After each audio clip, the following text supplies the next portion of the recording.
Chicago rapper Lil Durk is in police custody this morning. And he was allegedly involved in a murder-for-hire plot. Lil Durk just got hit with one of the most intense charges of his career. We're not talking about a simple arrest here. This is about murder for hire and is tied directly to the murder of his close friend King Von. This isn't just another headline. It's a story of revenge, loyalty, and an alleged plot that reaches from Chicago to Los Angeles. Let's break down the details of how Durk's past might have finally caught up with him and what this could mean for his future. The other day, Lil Durk was arrested in Florida on charges linked to a murder for hire plot, a serious accusation that's bringing a whole new level of attention to his life and career. According to federal prosecutors, Durk and 5 others tied to his Only the Family OTF collective were part of a plan to take revenge against Quando Rondo's camp for the murder of King Von, Durk's close friend and collaborator, back in November 2020. Authorities allege that this entire plot began when members of OTF wanted to seek retaliation for Von's death. The story of revenge didn't just stay in Chicago though. Prosecutors claimed that in August 2022, members from Lil Durk's crew traveled to Los Angeles on the behalf of Durk himself, and they had one goal in mind: to go to LA and take out Quando Rondo. However, this act of violence instead led to the death of Quando Rondo's cousin, Lil Pab, as the group allegedly carried out what they saw as retribution for Von's murder. On August 19, 2022, Quando Rondo and his cousin Lil Pab were in Los Angeles, making their way through the city, reportedly attending some business-related matters and spending time with close associates. Quando, known for his connections and tense history with Lil Durk's camp due to the tragic conflict that surrounded King Von's death, was cautious yet calm as they navigated through the city that day. By the time the sun started setting, they pulled into a gas station near the Beverly Center, just a quick stop to refuel before moving on. Unbeknownst to them, another vehicle had been tracking their movements, strategically following them through Los Angeles. By the time Quando and Lil Pab pulled into the gas station, the second vehicle was closing in, and everything was set for the ambush. As they parked, that white sedan that had been following them pulled in close, creeping up just enough for its passengers to get a clear line of sight, and in an instant, the calmness of that sunny afternoon was shattered.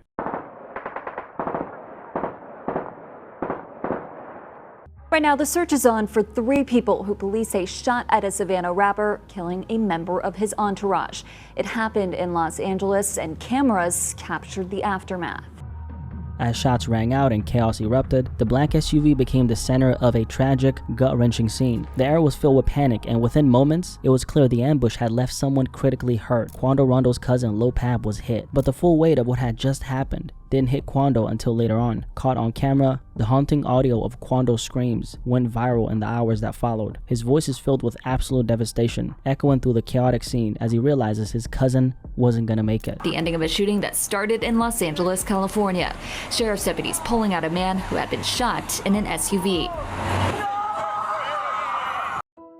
For Quando, this wasn't just a loss, it was a moment of public grief, a rare glimpse into the pain that artists like himself carry behind the scenes. It's that scream, filled with shock, disbelief, and grief, that made the story hit even harder, a reminder of how real and dangerous these conflicts can get. After the shots went off and Lil Pab was hit, police were called, and within minutes, the area was swarming with law enforcement and first responders. The gas station near the Beverly Center quickly transformed into a crime scene, with officers blocking off the area, trying to make sense of the chaotic scene. Paramedics rushed to treat Lil Pab, but it was clear his injuries were severe. Despite their efforts, he succumbed to his wounds right there on the spot, under the police lights right at the gas station, as his cousin Quando Rondo watched him pass away in shock. Quando, still being shaken up from the shock, could hardly process what had just happened. He was visibly distraught, pacing back and forth, his screams echoing across the lot, captured on cameras and phones by bystanders. Those screams would go viral, symbolizing the raw pain of a moment that could not be hidden or controlled, a heartbreaking reaction to losing someone so close so suddenly. The police, meanwhile, were already piecing together what little information they had. Witnesses reported seeing a white sedan speed off right after the shooting, leading investigators to believe this was a planned,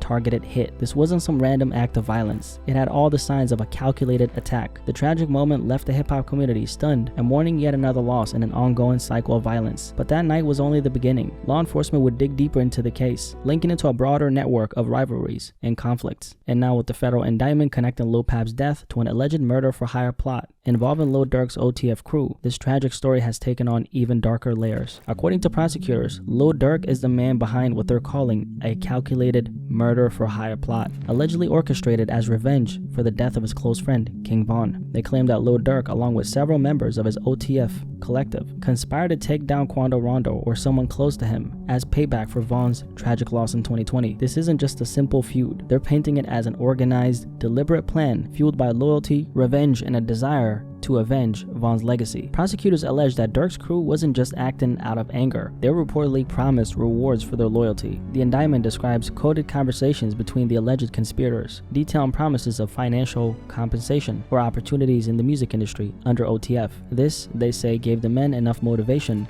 to track down Quando's circle in Los Angeles and pull off a hit that would eventually send a message across the rap industry. Prosecutors are building the case around Durk's deep connection to King Von and the idea that Von's death was a major turning point for Durk. They're arguing that Durk saw Von's death as something that couldn't go unanswered. According to the prosecutors, this wasn't just about grief, but about maintaining his reputation and loyalty within his crew and the streets. They claim Durk felt a duty to take action, leading to this organized retaliation plan. A key element of the prosecution's case is that Durk's associates were allegedly promised rewards, whether in the form of money, prestige, or elevated positions within OTF. The indictment mentions coded language used to communicate these promises, hinting at payouts and increased status for anyone who carried out the attack successfully. Prosecutors argue this incentivized Durk's crew to go to extreme lengths, planning and executing an ambush with the expectation that their loyalty would eventually pay off. The prosecution alleges that the attack wasn't spontaneous. It was a result of deliberate planning. Members of OTF are accused of traveling from Chicago to Los Angeles with a mission, which was following Quando Rondo's movements and waiting for the right moment to strike. The hit itself, they claim, was executed in a way that aligns with a classic murder-for-hire operation, with members tracking Rondo's SUV, waiting for him and his crew to be in a vulnerable position before launching the attack. Court documents reveal that after the incident, the OTF members stopped at an In-N-Out where they discussed payments with one of the top OTF associates before heading back to San Diego to catch flights back home. Records show that there was a payment exchange that happened as a reward for the murder. Now, the most important part in all this is that they're saying that Lil Durk is the mastermind behind everything. He was the one who provided funds for flights, ensuring his associates could travel from Chicago to Los Angeles, and according to court documents, Durk allegedly arranged for OTF members to make this trip. So they were operating based on what he told them to do as the head honcho. Durk's top associate, Keon Grant, reportedly coordinated logistics on the ground, but Durk is said to have provided the financial resources and guidance needed for the ambush. Keon Grant arranged hotel accommodations, bought ski masks to conceal identities, and obtained 2 luxury sedans for the group. Court documents indicate that Grant was also the one who supplied firearms, including one reportedly converted into a fully automatic weapon, all of which prosecutors argue was facilitated under Durk's orders. I think you probably at this point understand why this is so bad for Durk. These aren't just accusations of association or indirect involvement. Prosecutors are painting him as the mastermind behind a deadly, premeditated act. He's being accused of financially and logistically supporting a murder-for-hire scheme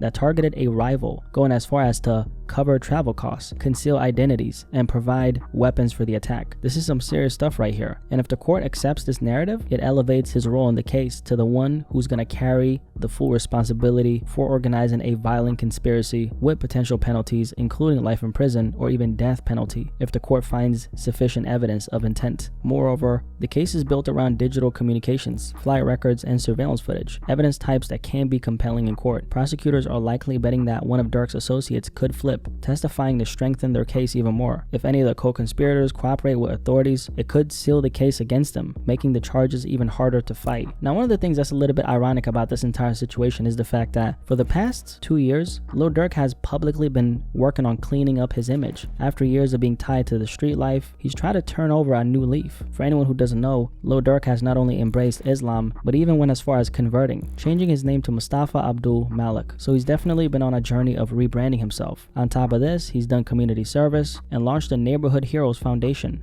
to support underprivileged youth. And this shift didn't go unnoticed. He was even awarded an honorary key to the city in his hometown suburb of Broadway, Illinois. Durk Banks, or Lil Durk, was honored and celebrated last week with keys to the villages of Bellwood and Broadview.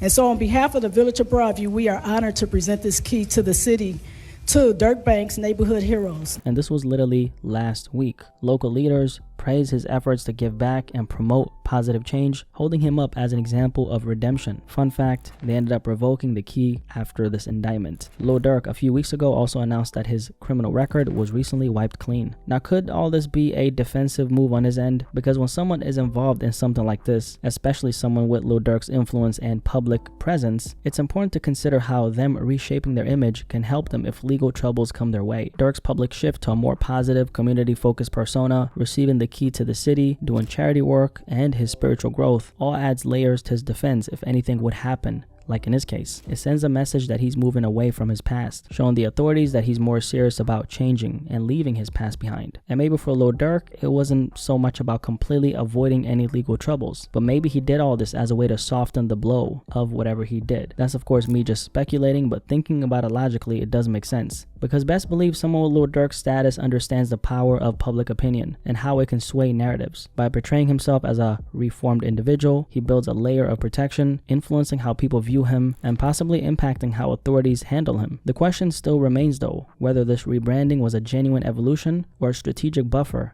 given his history. Personally, I don't think this is going to end too well for him. If they actually have recordings or solid evidence of Durk orchestrating a murder, the defense options are limited. When it comes to cases involving premeditated murder, especially with the added weight of conspiracy or organized crime, the sentencing gets really serious. People facing charges like this typically don't get lenient treatment. The legal system often comes down hard, and with someone of his profile, authorities will likely pursue the maximum just to make an example out of him. Durk might be looking at significant time unless his legal team finds a way to poke holes in the prosecution's evidence or challenges the credibility of any witnesses against them. And in high-profile cases like this, even if they don't have direct evidence, the cumulative weight of circumstantial and digital proof can still lead to heavy consequences. Overall, it's really sad to see millionaire rappers still getting involved in situations like this. With the opportunities and success someone like Lil Durk has achieved, you'd think he'd be able to fully separate himself from that lifestyle. But as you guys can see, even with fame, money, and all the chances to make a positive impact in this world, it's clear that he's still stuck on the streets. I'm really curious how this is going to end for him, and it'll definitely take some time for this to get resolved. Anyway, this Lil Durk story is definitely crazy. If you made it this far, do yourself a favor and like the video and subscribe if you're new here. What do you guys think about this Lil Durk story? Pretty crazy one considering the weight of the indictment, honestly. I'm really curious to hear what you have to say, and yeah, let me know in the comment section below and I'll catch you on the next one. Peace. I'm out.